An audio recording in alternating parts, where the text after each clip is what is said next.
The city never fully slept, but at 9:47 in the evening in February, with winter pressing down on every street and corner it came close, Marcus Johnson was learning to recognize these hours, the ones where the world asked nothing of him except to keep moving, to keep breathing, to keep pretending he wasn't drowning. He had 42 years on his shoulders, and 7 in his daughter's small body. Zoe was already asleep in the bedroom down the hall. He'd been tucking her in for an hour, the way he did most nights. She'd ask him to tell her about Mommy again, and he'd tell her the same stories, the ones he'd told 1,000 times before. How her mother loved cooking jerk chicken on Saturday afternoons. How she used to sing off-key in the shower. How she'd held Zoe's hand so tight in those last hospital days that the nurses had to gently pry her fingers away. 3 years. It had been 3 years since Diane died. Some days it felt like yesterday. Other days it felt like a lifetime ago. Tonight felt like both. The apartment in Riverside Terrace was small.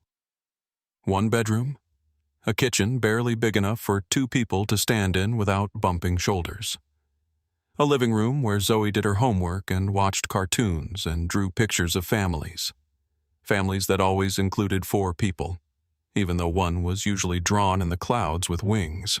The linoleum on the kitchen floor was worn through in places, showing the concrete underneath. The couch was second-hand, picked up from a neighbor who was moving 3 years ago.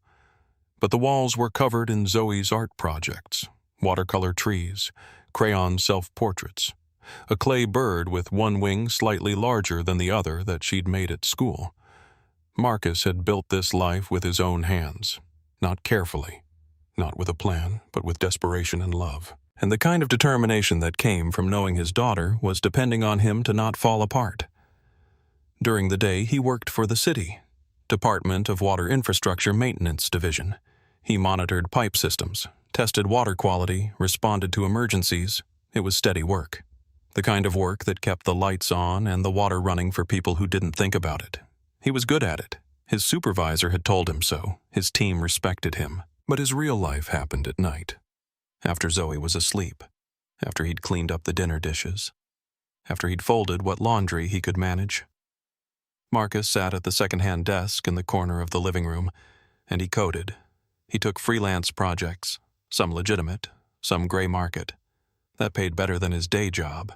He was building skills, teaching himself frameworks that his official position at the city didn't require, because he had a daughter to put through college someday, because he had dreams that stretched beyond pipes and water quality tests. He worked until his eyes blurred, until the numbers on the screen started to swim like fish in a dark ocean. Sometimes he'd look at the clock at 3 a.m. and realize he'd been awake for 22 hours straight. He'd drink coffee and keep going, because the alternative was facing the silence. The silence was where grief lived. His co-workers had started noticing the way he moved through the world like a man trying not to drop something fragile, the weight he'd lost. His shirts hung differently now, and people would ask if he was sick. The exhaustion that had calcified into his face like a mask he couldn't take off anymore. Keon, one of the junior developers at his actual job, had mentioned it last week. They'd been in a meeting, and Marcus had apparently stared through him for the better part of 3 minutes, while Keon asked about a module integration. Keon had just stopped talking, and waited. When Marcus finally focused, Keon's expression had shifted.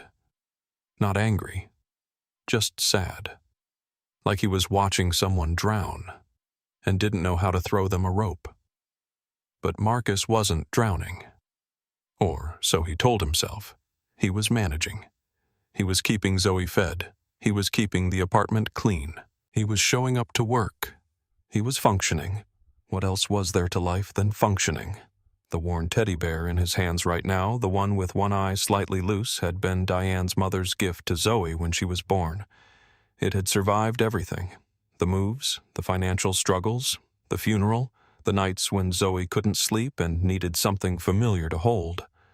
Tonight, like most nights, Marcus tucked it beside her, making sure her hand was curled around it the way she liked. He turned off the light in Zoe's room and pulled the door almost closed, leaving just enough space to hear if she called out in the night. Then he turned back toward the living room, the desk, the work waiting there. That's when the knocking started. The sound was sharp and urgent, cutting through the quiet of the apartment like a blade through silk. Not casual, not a neighbor, not someone trying not to disturb.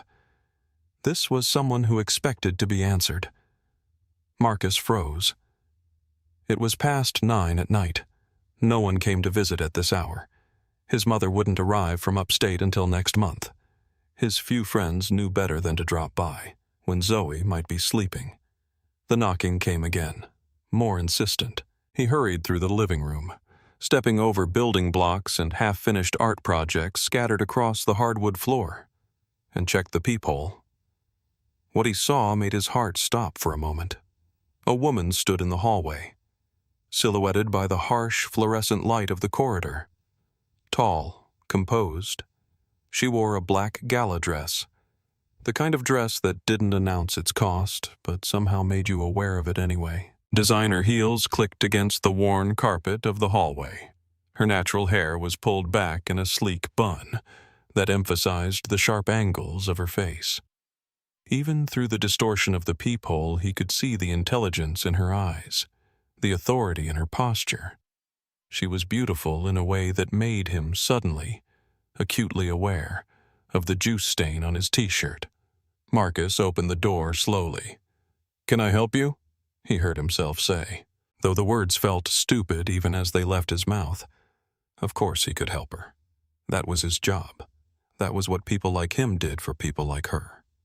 The woman's eyes moved across his face, like she was reading something written there, in a language only she understood. Her dark skin was illuminated by the harsh hallway light, and for just a moment he saw her fully, not as a stranger, but as a person who'd been somewhere important tonight and had chosen to come here instead. "I'm Victoria Sterling," she said. Her voice was low and precise. "Your CEO." The hallway tilted slightly. Victoria Sterling, CEO of Silverstream Technologies, the woman whose photo appeared in the company newsletter and on the website, the woman who'd founded the company 12 years ago, who'd grown it from a basement startup to a mid-sized firm with offices in 3 states, the woman who made decisions that affected whether people like him had work next month. At 9:47 on a Wednesday evening, he managed to say. She didn't smile. There was no softening in her expression, no attempt to make this easier. "Yes," she said. "We need to talk about why you're destroying yourself." Before he could respond, before he could even process what that meant, Zoe's voice came from down the hall. "Daddy, who's at the door?" His protective instincts flared immediately, every fiber of his being shifting into father mode. The CEO could wait. Whatever this was about could wait. His daughter came first, always. "It's just someone from work, sweetheart. Go back to bed." But Zoe, with the curiosity that defined her 7-year-old existence, and the stubborn determination she'd inherited from both her parents, had already padded down the hallway in her Wonder Woman pajamas. She was rubbing sleep from her eyes. Her stuffed elephant Peanut, which had been a gift from Diane during her last hospital stay, with the whispered promise that Peanut would keep her safe whenever Daddy was busy, dragging on the floor beside her.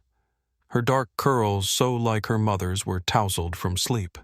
Her brown skin glowed warm under the dim hallway light, and her eyes, Simone's eyes he'd always thought were wide with sleepy curiosity.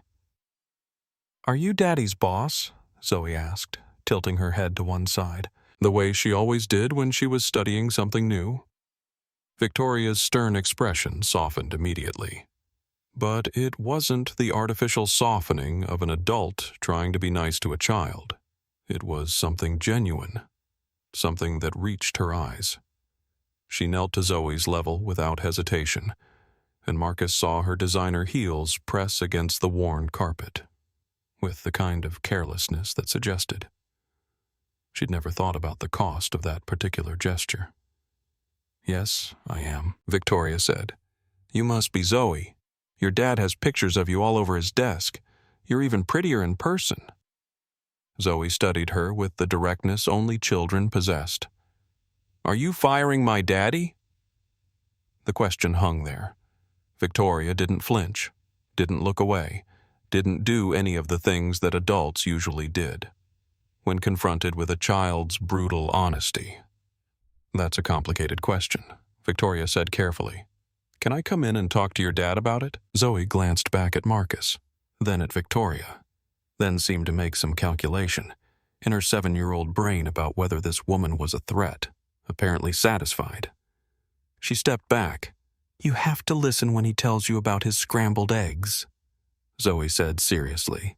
"He puts cheese in them and they're the best in the whole world." Marcus stepped aside, acutely aware of the dishes piled in the sink, from the macaroni and cheese dinner he'd made Zoe, the laundry basket overflowing in the corner, with a week's worth of clothes he hadn't found time to fold, the general chaos of a home managed by a single parent, working too many hours. There were crayon drawings taped to nearly every wall, evidence of Zoe's artistic ambitions. The kitchen counter was covered with permission slips and school newsletters he hadn't read yet. A stack of unopened mail sat on the small table by the door, growing taller each day, like some kind of paper monument to his inability to keep up. Simone would have had all of this organized. She would have filed things, handled things, moved through life with the kind of grace. That made everything look effortless. She used to tease him about his lack of organization, said that living with him was like living inside a very affectionate hurricane. He still heard her voice sometimes, usually when he was standing in this exact spot, looking at exactly this kind of chaos. Victoria entered, wearing her designer suit and perfect posture, looking utterly out of place, among the cheerful disarray of their life. But she didn't wrinkle her nose. She didn't make any of the judgmental expressions that Marcus had learned to anticipate over the years. She just observed. She took it all in. The art projects, the worn furniture, the evidence of a life being lived on the edge of disaster. And she didn't say anything. "Zoe, how about you show me your room?" Victoria suggested, surprising both Marcus and his daughter with the warmth and ease of her request. "While your dad makes us some tea," Zoe's face lit up with the kind of radiant excitement that only children could produce. She took Victoria's hand, her small brown fingers wrapped confidently around the CEO's manicured ones, and led her down the hallway. Marcus hurried to the kitchen, his mind racing. What was happening? Was this a firing? But if it was a firing, wouldn't HR be involved? Wouldn't there be paperwork? Why would his CEO show up at his apartment at night in a gala dress? He filled the kettle with shaking hands, listening to Zoe's animated chatter about planets and constellations, and the science fair project she was planning. He could hear genuine interest in Victoria's voice, not the polite tolerance most adults showed when children talked, but real curiosity and encouragement. At one point, he heard Zoe launch into a passionate monologue about why Pluto should still be considered a planet, and Victoria asking follow-up questions that showed she was actually listening.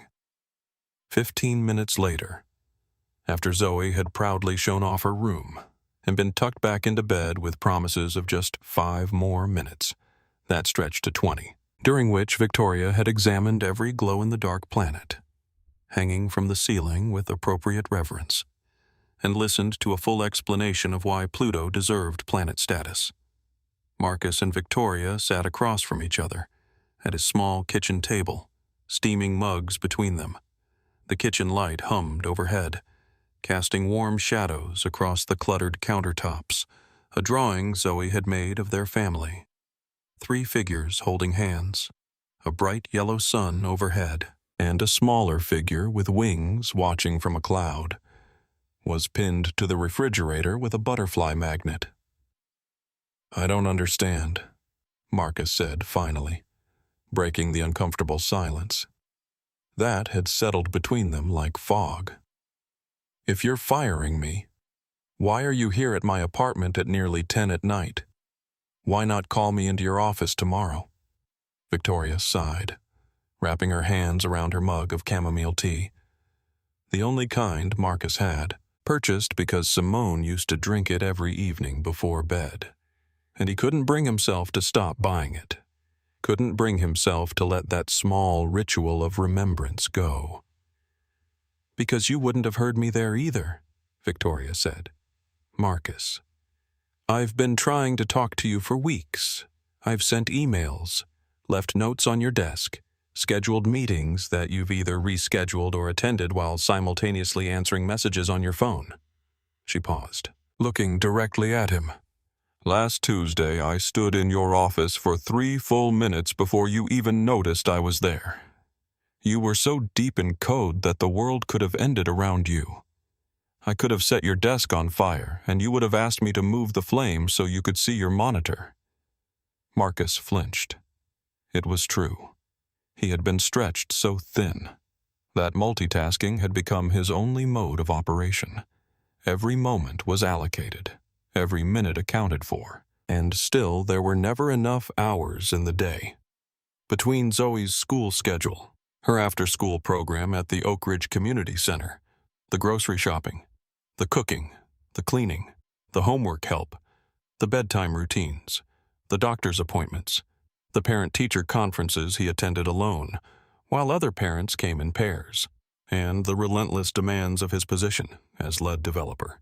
He existed in a constant state of controlled chaos. Some days the only thing that kept him moving was momentum itself, the fear that if he stopped even for a moment, everything would collapse, like a tower of blocks built too high.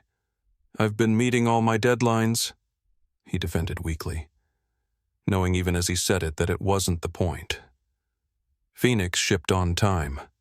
The team is performing. Victoria leaned forward. "At what cost?" she asked. "You look exhausted. Your team members are worried about you. Keon told me last week that he tried to ask you about a module integration, and you stared through him like he was made of glass. You've lost weight since last summer. And tonight, when you missed the company gala at the Harrington Grand Hotel where you were supposed to receive the Innovation Award for your work on the Phoenix project, I realized that drastic measures were needed." Marcus blinked. The gala. It had completely slipped his mind. Buried under Zoe's science project deadline, a plumbing emergency in the bathroom. That had required an emergency call to the building superintendent, who took 4 hours to arrive, and the final debugging of the Phoenix code. That had kept him at his desk until his eyes blurred. Shame washed over him like a wave. The Innovation Award. He had worked on the Phoenix project for 8 months, pouring everything he had into the artificial intelligence interface. That had exceeded every performance benchmark, and he had forgotten to show up, to receive recognition for it. Simone would have never let that happen. She would have had the date circled on the calendar. His suit pressed and ready, a babysitter booked weeks in advance. She had always been the keeper of their shared life, the one who remembered the details. That held everything together. "That's not why I'm firing you," Victoria said, her voice firm but not unkind. "I'm firing you from working 80-hour weeks. I'm firing you from skipping lunch breaks. I'm firing you from thinking you have to do everything alone. I'm firing you from the idea that grinding yourself into dust is the same thing as being a good father or a good employee." Confusion replaced shame, as Marcus tried to process her words. His brain conditioned by 3 years of crisis mode thinking. Struggled to shift gears. "I don't understand," he said. "Let me be clearer," Victoria said, setting down her mug with deliberate precision. "Effective immediately, you're required to work no more than 40 hours per week. You'll delegate at least 30% of your current workload to the 2 junior developers we hired last month, Keon and Amani, who are both brilliant and completely underutilized, because you won't let go of anything. You'll take your lunch breaks away from your desk, and you'll accept the company's remote work option for 2 days a week so you can be home when Zoe gets out of school." Marcus stared at her, speechless. "These are not the terms of termination," Victoria continued, They are lifelines. Ropes thrown to a drowning man who has been too proud or too broken to admit he was going under. She pulled out a folder from her bag. Inside was information about the company's family support program, childcare subsidies, flexible scheduling options, and the contact information for the Parents Network, other Silverstream employees who were balancing careers and kids. There was information about counseling services covered by the company's health plan, about a partnership with a local tutoring center on Crawford Avenue, about summer camp programs and emergency backup childcare. Each page was neatly organized, with highlights and sticky notes, marking sections she thought would be most relevant to his situation. The kindness in her voice broke something in Marcus. For 3 years since Simone's death, he had been running on autopilot, pouring himself into work and parenting, with single-minded determination, never allowing himself to slow down, because slowing down meant feeling the grief, the loneliness, the overwhelming responsibility of raising Zoe alone. Slowing down meant sitting in the silence of an apartment that still held Simone's books on the shelves, and her favorite mug in the cabinet, and the faint ghost of her perfume on the pillow. He could not bring himself to wash. Slowing down meant acknowledging that he was not okay, had not been okay for a long time, and might not be okay for a long time still. He had built a fortress out of productivity and called it survival, never realizing that the walls he had constructed to keep the grief out were also keeping everything else out too. "I don't know how to do this any other way," he admitted, his voice barely above a whisper. "If I slow down, if I let myself think too much, you might fall apart," Victoria finished softly. "I know, I've been there, for the first time."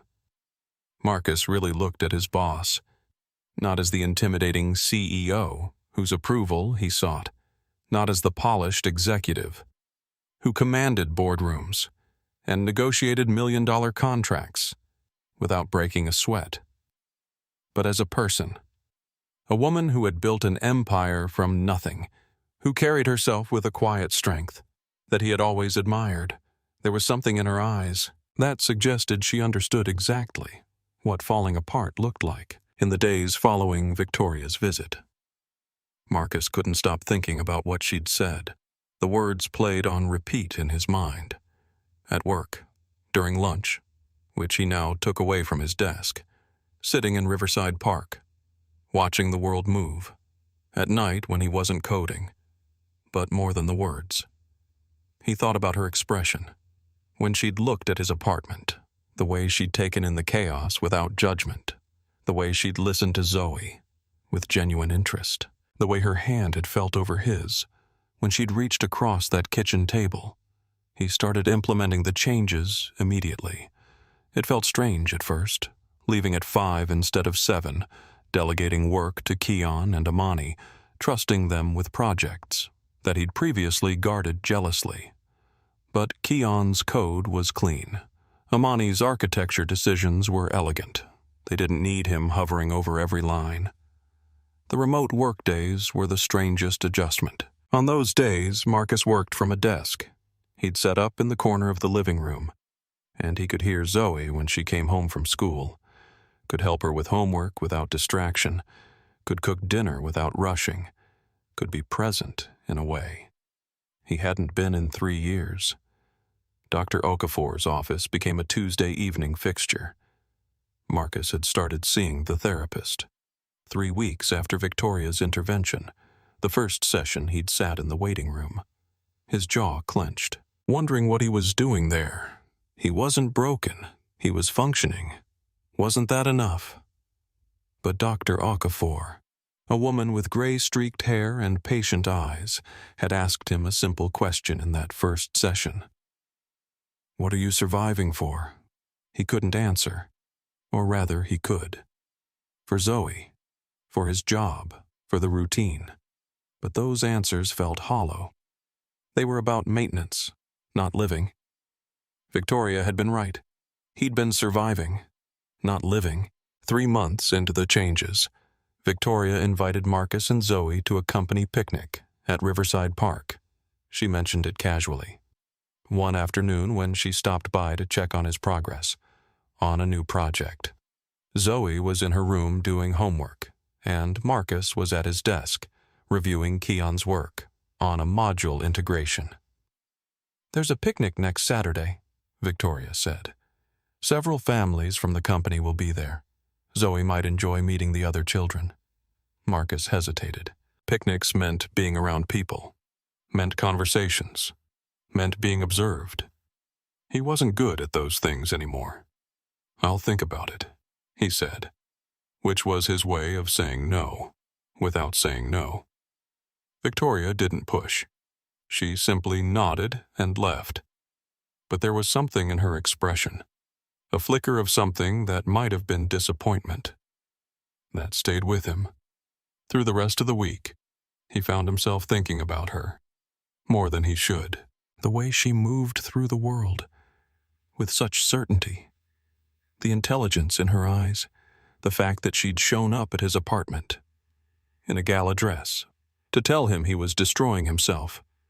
That took courage. It took care. The Saturday morning of the picnic, Zoe was bouncing with excitement. Mrs. Chen from the building had mentioned that there would be other kids her age, and the promise of new friends was enough to overcome her usual shyness. "Is Miss Victoria going to be there?" Zoe asked, trying to sound casual, while brushing her teeth. Marcus felt something twist in his chest. "Yes." "Good," Zoe said simply. Then she added, "I like her." "At the picnic." Marcus watched Victoria. With her colleagues and the families scattered around the park, she moved between groups with ease, greeting people by name, asking about their families, their projects, their lives. She seemed genuinely interested in the answers, and then she saw Zoe. Victoria was talking to a woman Marcus didn't recognize, when Zoe tugged on his hand and asked if she could go play on the grass. Marcus nodded, watching as his daughter ran toward a cluster of children building something in the dirt. Victoria excused herself and walked toward him, a slight smile on her face. "She's thriving," Victoria said, not as a question, but as an observation. "She is," Marcus agreed. "The changes at work having me home more, it's helped her. She's different." "So are you?" Victoria said. She looked at him directly, and he suddenly understood. What was happening? This wasn't just about saving an employee. This was about two people, recognizing something in each other, something real, something that neither of them had felt in a long time. Over the next weeks, Victoria created reasons to check in with Marcus. A meeting about a new project, a question about a module integration, coffee to discuss the company's development strategy. Their conversations started shifting, from professional to personal. She mentioned her brother, how he'd died years ago, in a car accident, how she'd thrown herself into work to escape the grief, how her sister had eventually forced her into therapy and taught her that surviving alone was a kind of death, too. "I see myself in you," she said one afternoon, sitting in his office with the door open, so there could be no question of impropriety. "I know what it looks like when someone is trying to outrun their pain." Marcus understood then why she'd come to his apartment that night, why she'd looked at his chaotic life without judgment, why she'd reached across that kitchen table and placed her hand over his. She was offering him a rope, not out of pity, but out of recognition. She'd been drowning too. She'd learned how to swim again, and she wanted to teach him. But there was a complication, one that neither of them had anticipated. 2 weeks after the company picnic, Victoria called Marcus into her office at the end of the day. The building was mostly empty, just a few developers finishing up their work at their desks. "Close the door," Victoria said. Marcus's heart sank. After everything, was this finally when she fired him for real? Had he misread this entire situation? "We need to talk about what's happening," Victoria said without preamble. Marcus sat down, his mind racing. "If this is about work performance, it's not." Victoria interrupted. "It's about this." She gestured between them. "You notice me in meetings. I notice you. We find reasons to see each other. And if I'm being honest, this is becoming harder to hide." "Are we doing something wrong?" Marcus asked carefully. "According to the employee handbook, potentially," Victoria said. "CEO and subordinate. Power imbalance. Complications." She stood and walked to the window overlooking the downtown skyline. The afternoon light caught the side of her face, showing the sharp intelligence there, the determination, the vulnerability underneath the professional exterior. "I've been thinking about this," she continued. "About how to make it work, how to make it right."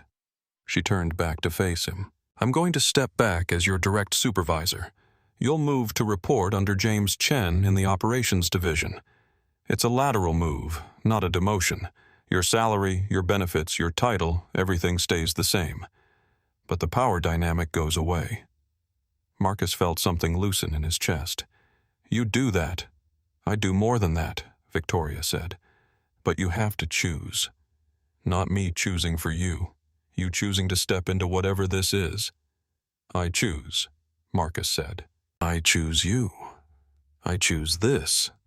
Victoria's expression softened, and for just a moment, the CEO facade fell away completely, leaving just a woman who was scared and hopeful and brave. That evening, Victoria came to Marcus's apartment with takeout Thai food and a willingness to finally tell him her whole story. Zoe had fallen asleep early, tired from the excitement of the picnic and making new friends. So they sat on the worn couch, with the food spread out on the coffee table, and Victoria told him about her brother. "Michael," she said.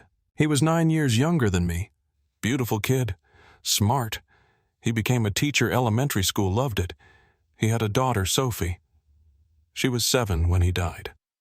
Victoria picked at her pad thai, not really eating, just moving the food around. 9 years ago, car accident on the way to work, drunk driver. He was gone before they even got him to the hospital. Marcus reached for her hand, but she held up a finger. "Wait, I didn't go to grief counseling. I didn't talk to anyone. I threw myself into work. I launched a new division. I negotiated my biggest contract ever. I built an empire while my brother's daughter was asking my sister where Uncle Michael was and when he was coming home." She finally looked at him. "For 3 years, I worked 80-90 hours a week. I told myself it was for the company, for success, for Sophie, even though I barely saw her. I thought if I could build something big enough, something worth admiring, it would somehow undo what I couldn't change." She took a breath, and Marcus could see how much it cost her to continue. "My sister showed up at my apartment one night, let herself in with the spare key. She found me at 3 a.m, fully dressed, sitting in the dark, staring at Michael's photograph. She sat down next to me and said, 'This is not love. This is not honoring him. This is slow suicide.'" Victoria's voice cracked slightly. "She took me to therapy, made me talk to someone who understood grief, and for the first time in 3 years, I actually grieved instead of just existing in the space where grief lives." She looked at Marcus directly, her eyes shining with unshed tears. "I'm telling you this because I see myself in you, and I know that the only way out is through, and you can't do it alone." The kitchen was silent, except for the hum of the refrigerator and the distant sound of traffic from the street below. Outside, the city moved on, indifferent to the small moments of human vulnerability, unfolding in thousands of apartments and homes. Victoria reached across the table between them, hesitating for just a moment, before placing her hand over his. Her skin was warm against his, and the contact sent something through him. Not quite electric, but alive, in a way he had not felt in longer than he could remember. "It gets better, Marcus." Her voice was gentle. "Not easier necessarily, but better. And you don't have to figure it out alone. Nobody can figure it out alone. That's not weakness. That's truth." Something warm and unfamiliar bloomed in Marcus's chest. Not quite hope, but perhaps its precursor. The first green shoot pushing through frozen ground. The changes Victoria implemented were immediate and absolute. She called a meeting with Marcus and James Chen, his new supervisor, to make it official. James was a decent man. Older, 2 kids of his own, understood the complexities of balancing work and family. "Victoria thinks you're gold," James had said afterward. "Whatever changes she's asking for, I'm on board." The new schedule was strange at first, 40 hours instead of 80, lunch breaks away from the desk, which felt almost criminal in its wastefulness. 2 days a week working from home, permission to delegate, to trust, to let go. But the weirdest part was how good it felt. The first time Marcus handed the Phoenix integration to Keon, his hands actually shook. He'd spent months on that module. Every line of code had his fingerprints on it. Trusting someone else with it felt like asking someone to hold his heart. He spent the entire evening fighting the urge to log in remotely and check the code. He made dinner for Zoe, helped her with homework, read her a bedtime story, and when she was asleep, he sat at his desk and didn't touch his computer. Around midnight, he got a Slack message from Keon. "Phoenix integration complete. Running tests tomorrow. Thanks for trusting me with this." Marcus didn't sleep that night. But for the first time in years, it wasn't because of anxiety or grief or work stress. It was because something inside him had shifted, something he didn't have a name for yet. The lunch breaks were transformative in ways he didn't expect.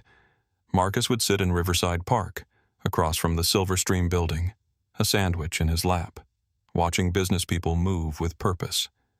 Every person seemed to have a destination. Every person moved like they knew where they were going. He felt lost, sitting on that bench.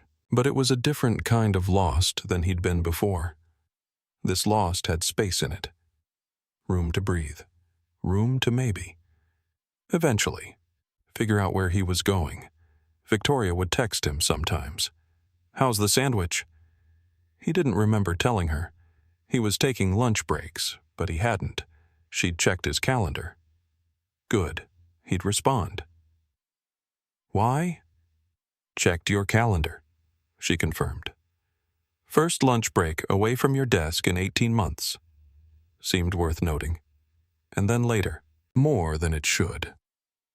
The response to his question. "Does it matter to you 3 weeks into the new schedule?" Victoria left a book on his desk. The Year of Magical Thinking by Joan Didion. A sticky note in her precise handwriting. Page 86. "This saved me.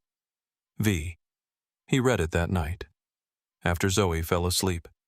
The passage was about grief and impermanence, and the way we construct meaning. In a world that doesn't owe us meaning, at the bottom of the page, in Victoria's handwriting, he comes back. Not the same, but he comes back. The next morning, Marcus called Dr. Okafor's office and asked if there were any earlier appointment slots available. "I'm ready to do the work," he told the receptionist. "I'm ready to actually deal with this." Therapy became the anchor point of his weeks. Tuesday evenings at 6 p.m. Marcus sat in Dr. Okafor's office and learned to articulate things he'd never put into words before. The guilt about moving on, the fear that accepting help meant he was abandoning his memory of Diane, the belief that he didn't deserve good things because he hadn't saved her, hadn't kept her alive, hadn't been enough. "Survival doesn't require suffering," Dr. Okafor said in their 4th session. In fact, suffering often prevents healing. Marcus started taking Zoe to the company parent network meetings once a month. Parents from Silver Stream would gather to share resources, recommendations, strategies for managing the impossible math of work and children. That's where he met Jennifer and David, another couple with a 7-year-old daughter. Jennifer worked in HR. David was a freelance designer. They invited Marcus and Zoe to dinner. And suddenly his daughter had playmates, and he had people who understood what he was living through. "It gets easier," Jennifer told him over wine, while the kids played video games in the other room. Not easier like it stops being hard, but easier like you figure out how to carry it. Keon's work on the Phoenix integration was brilliant. When Marcus reviewed the code, he realized that Keon had actually improved on his original architecture. Elegant solutions, efficient implementations, things that Marcus had never thought of because he'd been too busy, just trying to keep his head above water. One afternoon, Keon asked if Marcus had a few minutes to discuss a new approach to a module he was working on. They sat at Marcus's desk, and Keon walked through his thinking. He was hesitant at first, like he wasn't sure if he was allowed to contribute at this level. "This is brilliant," Marcus told him, and meant it. "Why didn't you pitch this in the original meeting?" Keon shrugged. "I thought you had it figured out. You're the lead developer. I'm just the junior." "You're a developer," Marcus said. "Your ideas matter. Your code matters. Your perspective matters." It was a small thing, probably, telling Keon that his work was valuable. But Marcus watched his whole face change, saw the moment. The young man believed, truly believed, that he might be good at this thing he loved. That was the moment Marcus realized that all those months he'd spent guarding every piece of code, refusing to delegate, insisting on doing everything himself.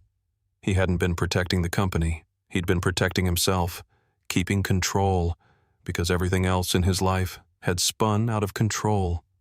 Victoria noticed the changes in him, the way he moved through the world, more lightly, the way his smile came more easily, the way he was present in meetings, instead of mentally elsewhere. One afternoon, she called him into a conference room and closed the door. "I want to take you to the company gala," she said without preamble. "The one coming up in 2 months. The one you missed last year." Marcus felt his chest tighten. "As your employee. As someone I care about," Victoria said. "Unless you don't want to." "I want to," he said. "I'm terrified, but I want to." Terrified of what Victoria asked. Being out of place, not belonging in that world, having people judge. Victoria moved closer to him. "You belong everywhere, Marcus, and I don't care what people judge. Do you?" He thought about it. Really thought about it. "No," he said finally. "I guess I don't." 3 weeks before the gala, Marcus almost backed out. He was having a rough session with Dr. Okafor, talking about the permanent nature of his loss, the way it would always be there, the way moving on felt like infidelity. To Diane's memory, "What would Diane want for you?" Dr. Okafor asked. Marcus didn't have to think. Diane had written him a letter, just one. He'd found it in a drawer after she died, a letter she'd written before her final hospitalization, when she knew how this would end. "Be happy," the letter said. "Don't just survive, live. Take Zoe and live a beautiful life. I'm giving you permission to be happy." He'd read it once, and never read it again. It was too hard. It was easier to pretend. She'd never written it, never given him permission, never insisted that his life continue beyond her death. But Dr. Okafor kept asking about it. What if Dr. Okafor said, "Moving on isn't infidelity. What if it's actually honoring her? What if living the beautiful life she asked for is the greatest respect you could show her?" Marcus left that session, with his mind fractured. He went home and looked at the photo of Diane. That hung in the hallway. She was laughing in it, caught mid-laugh at some joke he couldn't remember. She looked alive, She looked like someone who wanted him to be alive too. That night, he called Victoria. "I don't think I can do the gala," he said. There was a long pause. Then, "Because of work. Because of Diane. Because I feel like I'm betraying her by moving forward. By wanting." He stopped. "By wanting what Victoria asked gently. By wanting you," he admitted. Victoria was quiet for a moment, then she said, "The thing that broke something open inside him. I lost someone too," she said. "My brother. And for a long time I thought that honoring him meant suffering. Thought that if I smiled, if I lived, if I let myself be happy, I was erasing what he meant. But I was wrong. Honoring him meant living the way he would have wanted. Living completely. Living fully." She leaned forward. "Diane wanted you to live, Marcus. She wanted Zoe to have a father who was whole. She wanted you to have joy. That's not betrayal. That's exactly what she wanted." Marcus felt tears on his face. The first real tears he'd cried since Diane died, not the quiet tears he shed in the shower, where no one could hear, but full body-shaking tears that came from somewhere deep inside, where he'd locked everything away. Victoria came around the desk and held him while he cried, and her presence was like an anchor, like someone saying, "I see you. I don't think you're weak. I'm here." After he pulled himself together, Victoria said, "The gala. You're going." "Okay," Marcus said, and meant it. He was going to live. The suit arrived 3 weeks before the gala. It was expensive, more than Marcus had spent on clothes in years. Navy blue, perfect fit. Victoria had ordered it without asking, sending him a text, "Treat yourself, or let me treat you," when he tried it on. He almost didn't recognize himself.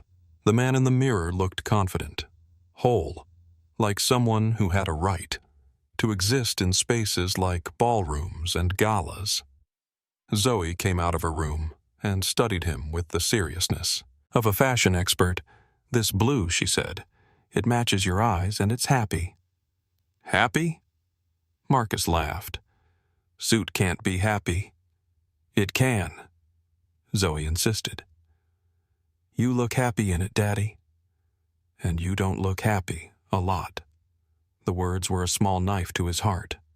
His daughter, his beautiful, perceptive daughter, noting that her father had forgotten how to smile. "Well, I'm going to look happy more," Marcus promised. And he meant it. Mrs. Chen from the 3rd floor, the building superintendent's wife, who'd become like extended family, watched Zoe that night. She'd been thrilled to help, especially after Marcus mentioned Victoria Sterling's name. "That woman came by the building last week," Mrs. Chen said, "looking for you." Very impressive, very kind. The gala was held at the Harrington Grand Hotel, the kind of place Marcus had only seen in movies. Crystal chandeliers hung from high ceilings. The ballroom was decorated with flowers and elegant arrangements. A string quartet played in one corner. Servers moved through the crowd with trays of champagne and canapes. Marcus stood in the doorway for a moment, fighting the urge to turn around and leave. He was out of place here. Everyone would know it. Everyone would judge. And then he saw her. Victoria stood across the ballroom, striking in a deep burgundy gown that complemented her dark skin beautifully. She was directing staff with the natural authority of someone completely comfortable in her own power. But then she turned and caught sight of him, and her professional expression transformed. It warmed into something personal, something intimate. She excused herself from whoever she'd been talking to and made her way toward him through the crowd, moving with the grace of someone who'd mastered the art of existing in spaces like this. "You came," she said. and there was genuine pleasure in her voice. Her eyes took him in with appreciation. That made his pulse quicken. "I set 3 calendar reminders," Marcus said, trying to make light of the anxiety. That had kept him in the car for 10 minutes before he'd finally gotten the courage to go inside. "Zoe drilled me on it all week. She made me practice getting dressed up so I wouldn't, in her words, look weird at the fancy party. She also made me promise to bring her back a dessert." Victoria's smile broadened. "That's very Zoe. She's a good negotiator," Marcus said. "Wonder where she got that." "I have no idea," Victoria said with mock innocence. Then she added more softly, "I'm glad you're here. I was worried you might not show." "I almost didn't," Marcus admitted. "But someone told me that honoring the people we love means living. So here I am living." Victoria's expression grew tender. "Yes, here you are." They moved deeper into the ballroom, and something shifted. The fear didn't disappear, but it became manageable. Victoria introduced him to people as her colleague, and then gradually as her friend. Conversations happened naturally. Marcus found himself actually enjoying talking about things beyond code and deadlines. One of the junior developers turned out to be an accomplished painter. The HR director trained for marathons and compared the discipline of running to the discipline of coding. And then the band started playing. A smooth jazz ensemble filled the ballroom with warm, golden sound. And Victoria turned to him, with a question in her eyes. Marcus had no idea what he was doing. He took her hand, and they moved onto the dance floor. And the world contracted to just this. The two of them. The music. The careful negotiation of 2 bodies learning each other's rhythm. "I should warn you," he said. "I haven't done this since my wedding. Diane and I danced to Etta James, and I stepped on her feet the entire time. She laughed about it for years." "Then we'll move slow," Victoria replied, placing her hand in his. They moved together awkwardly at first, then with growing confidence, as the music guided them. Marcus felt a strange mixture of guilt and liberation. Guilt that he could feel, this comfortable with another woman. After Diane, guilt that his heart could open like this, after being closed for so long. But beneath that, something he'd buried so deep, he'd forgotten it existed. Desire. Not just attraction to her physical beauty, but desire for her presence, for her voice, for the way she looked at him, like she saw something worth saving. "I'm terrified," he whispered. Of what she asked. This. You. The fact that I want this more than I should. Victoria pulled him closer, and he could feel her trembling slightly against him. "How much should you want this?" she asked. "Professionally, not at all," he said. And personally, he didn't answer with words. Instead, he kissed her. Short, certain, a declaration, a choice, a risk taken, right there in the ballroom with everyone watching.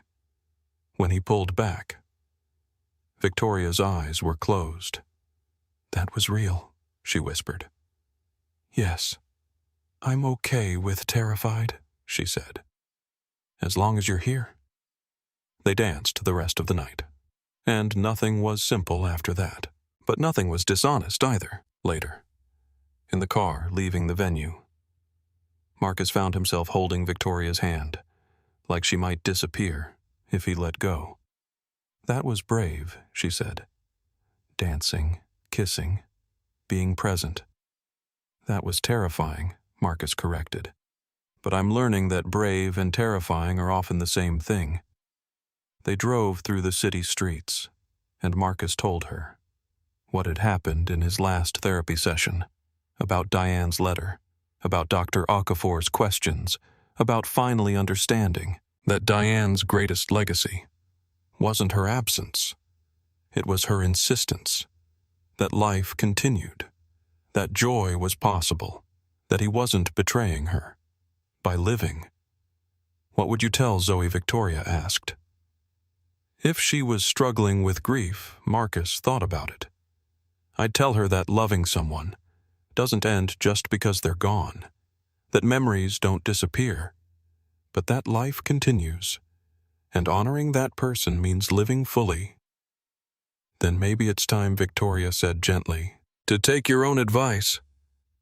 When he pulled into his apartment building, the same building where Victoria had knocked on his door, not 6 months ago, she turned to him. I need to tell you something, she said, before we go further. Marcus's heart sank. This was it. This was when reality crashed into the beautiful moment they'd created.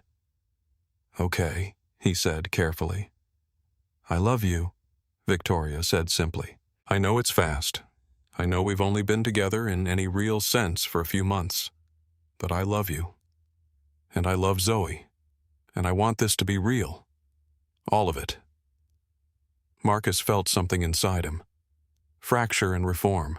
Into a new shape. I love you too, he said. I didn't know I could anymore. I thought that part of me was closed down permanently. But you opened it back up. They sat in the car, in the darkness of the parking garage, and Victoria rested her forehead against his. What happens now? She asked. Now we figure it out, Marcus said. Together. 2 nights later, Marcus was tucking Zoe into bed when she asked the question. That changed everything. Daddy is Miss Victoria. Your girlfriend? Marcus froze mid-story. He'd been expecting this conversation eventually, but not quite like this. Not quite so direct. No, he said carefully.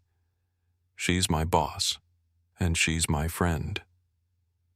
Oh, Zoe said, considering. Because she looks at you like Mommy used to look at you in the old pictures, like you're the most important thing. The observation was so simple, so devastating, that Marcus didn't know how to respond.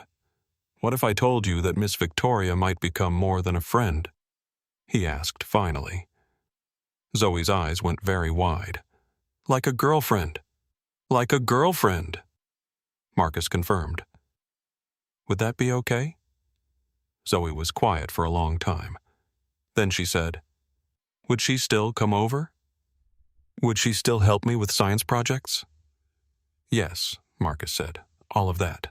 Then okay, Zoe said, with the authority of a judge. I like her. And I like you when you're happy. The next afternoon, Marcus sat in Victoria's office, keeping the door open for propriety, and told her what Zoe had said. Victoria's eyes filled with tears. She approves, she asked. She approves, Marcus confirmed. What about you? Do you approve, Victoria asked. Of us. Of this I approved the moment you showed up at my apartment, Marcus said, and fired me from destroying myself. I'm just catching up to my own approval. Victoria reached across her desk and took his hand. In that gesture, a simple handhold, in an office building, with colleagues walking past, in the hallway, was the commitment, the choice, the decision to be brave. I need to tell you something, Victoria said, about the logistics. She explained her plan. She'd already spoken to HR. She was moving him to a different supervisor. No power dynamic, no complications, just 2 people, choosing each other, without the professional entanglement. You'd do that? Marcus asked. Step back. I'd do anything, Victoria said, but especially that, because I'm tired of hiding, and I'm tired of you feeling like you don't deserve this. 2 weeks later, Marcus was called to an HR meeting. His heart immediately went into overdrive. Everything had been fine. The move to report under James had been smooth. His work performance was solid. Keon and Amani were thriving under his mentorship. So why HR the HR director, a woman named Sandra, who'd always been professional but distant, had him sit down in her office. "We've noticed a pattern," she said carefully. "CEO has taken increased personal interest in your development. Coffee meetings, home visits." She glanced at a note. "Attendance at social events together. We just want to make sure there's no conflict of interest here, and that you're aware of the company's fraternization policy." The words hung there. Not accusatory exactly, but not entirely innocent either. Marcus felt his stomach drop. "There's nothing inappropriate," he said carefully. "We're not suggesting there is," Sandra replied, "but these situations can become complicated for everyone involved." After the meeting, Marcus went directly to Victoria's office. He didn't make an appointment. He just showed up and closed the door behind him. Victoria was on the phone, but she hung up immediately when she saw his face. "They know," Marcus said. Victoria nodded calmly. "I expected they would." She stood and walked to the window, overlooking the skyline. "I've already started the paperwork," she said. "You're being transferred to reporting under James Chen in operations. It's effective immediately. No chain of command between us. No power dynamic. Clean." "You'd do that?" Marcus asked. "I've done it," Victoria said. She turned back to face him. "I'm not going to hide who you are to me, Marcus. Not anymore. I spent 3 years after Michael died hiding. Never again." She walked to him and took his face in her hands. "You're worth the complications," she said. "You're worth everything." The transfer went smoothly. James Chen was supportive, had apparently already been briefed by Victoria. "Take care of him," James had said to Marcus. On his first day, reporting to the operations division. "He's a good man. Over the next 3 months." Marcus and Victoria built something real. Nothing rushed, nothing hidden. Small moments in parks. Dinner at Victoria's apartment, where she revealed a surprising skill with cooking. Late-night conversations about grief and healing, and the possibility of a future together. Dr. Okafor noted the change in Marcus. "You're grieving and living simultaneously," she observed. "That's healthy. That's what integration looks like." Zoe and Victoria's relationship deepened naturally. They'd go to movies on Saturday afternoons. Victoria would help Zoe with school projects when Zoe was sick.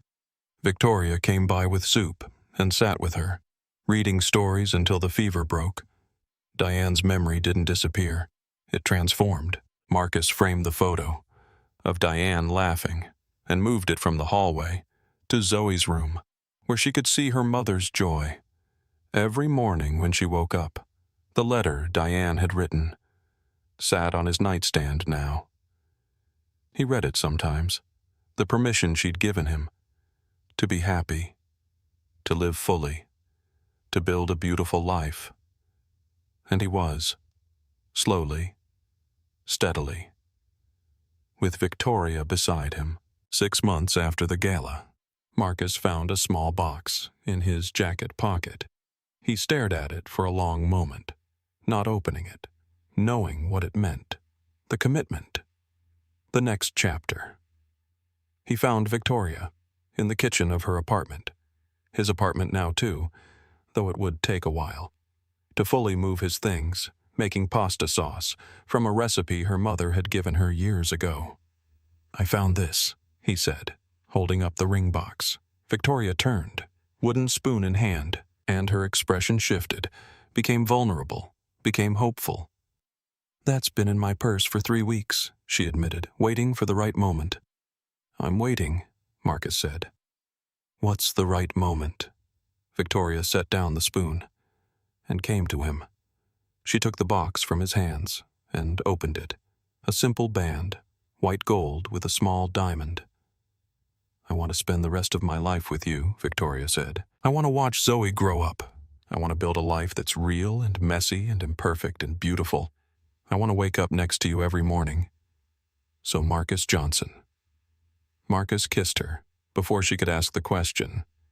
"Yes," he said. "Yes to all of it."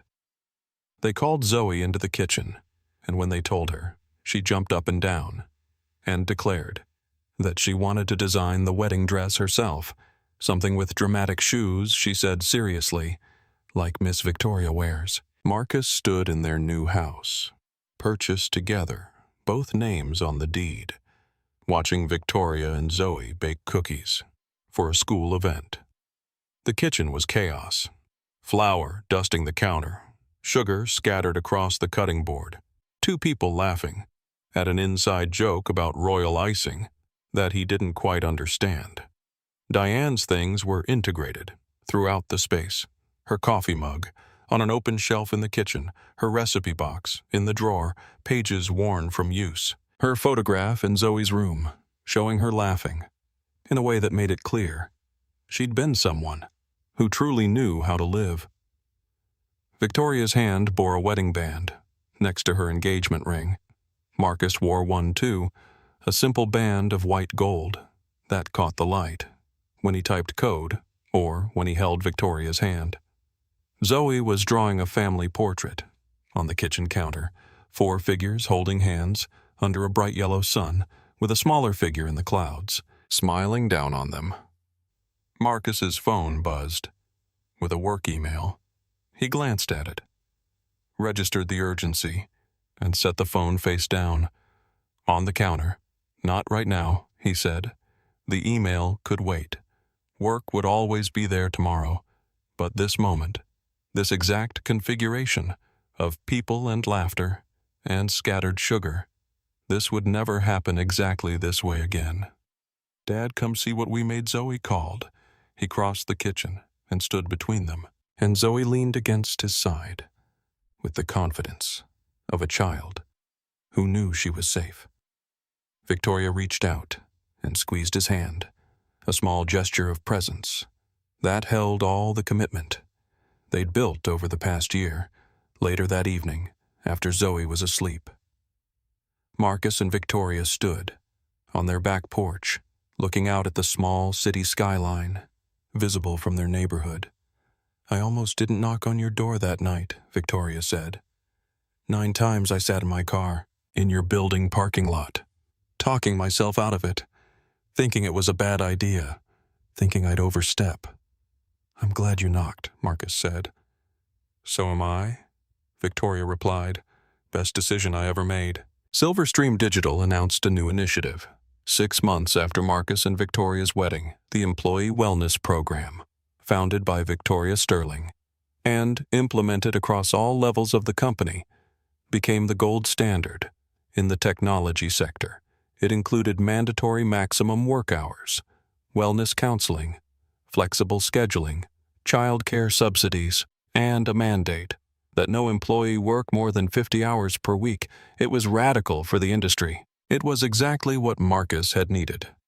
Marcus was promoted to Senior Development Lead with authority over team building and workplace culture. He used that authority to implement policies that had changed his life. The ability to mentor without suffocating, to delegate without losing the respect of his team, to be a leader who was present rather than exhausted. Keon and Amani both advanced to senior positions. Their work had become brilliant, unfettered by the need to prove themselves to an overwhelmed supervisor. They started a mentorship program for junior developers, inspired by Marcus's belief that everyone's ideas mattered.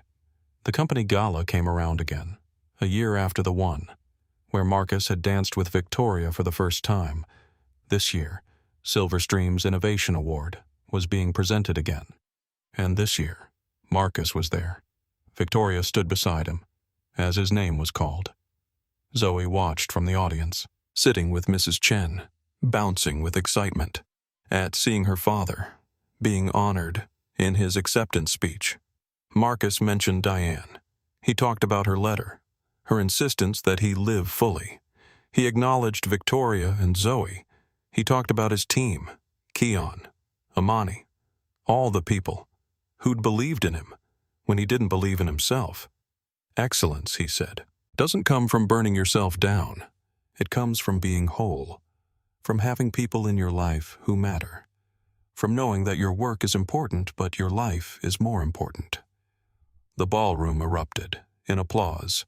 Victoria reached over and squeezed his hand. Mrs. Chen from the building became a regular presence in their life.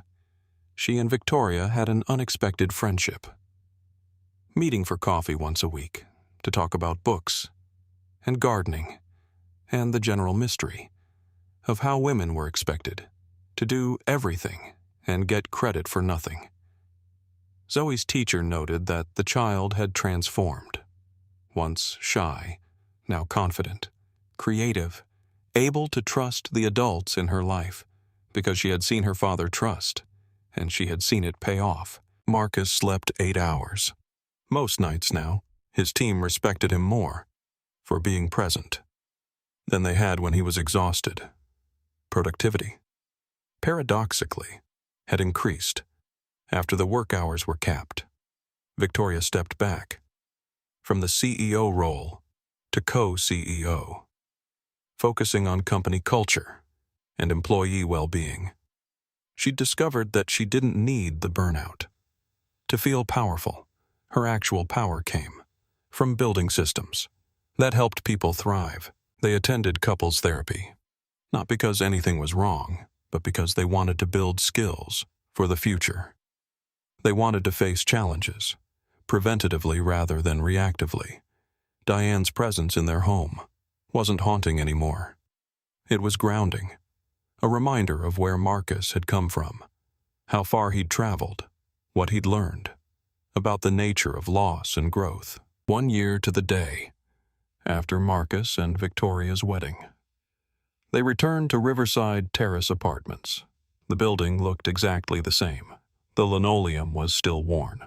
The hallway was still narrow. The apartments were still small. But Marcus looked completely different. Victoria stood beside him, her hand in his, looking at the place where it had started.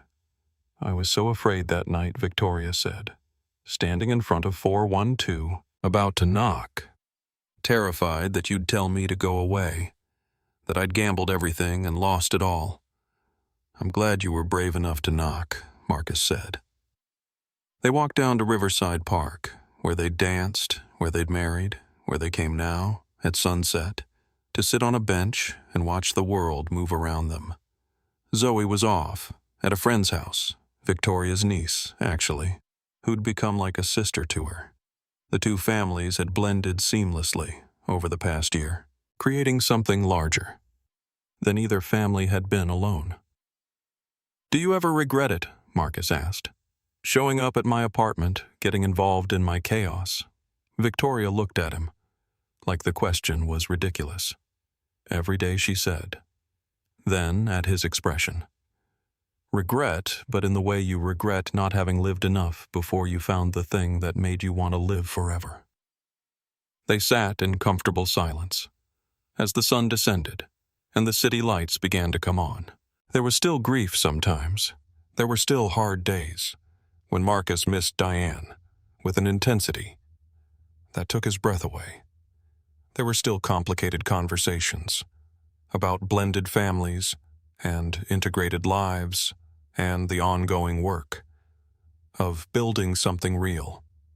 But there was also joy, daily, in small moments and large ones, in the feeling of his daughter's hand in his, in the way Victoria looked at him like he was the most important thing, in the knowledge that he'd survived his own drowning and come out the other side, not just alive, but living.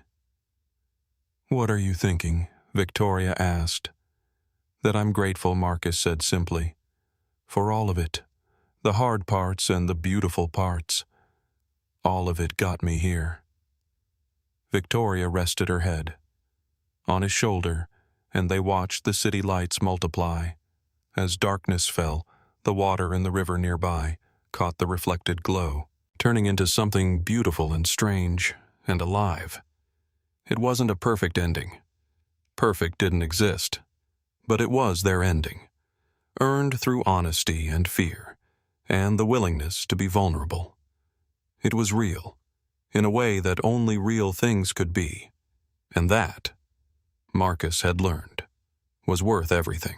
If this story stayed with you, if you've ever felt what it's like to run so hard, you forgot you were running, or if you found someone who believed in you when you didn't believe in yourself, please subscribe to our channel, because these are the stories that matter, the ones about second chances, about people seeing each other clearly, about the quiet courage it takes to choose to live fully, even when the world teaches us to just survive.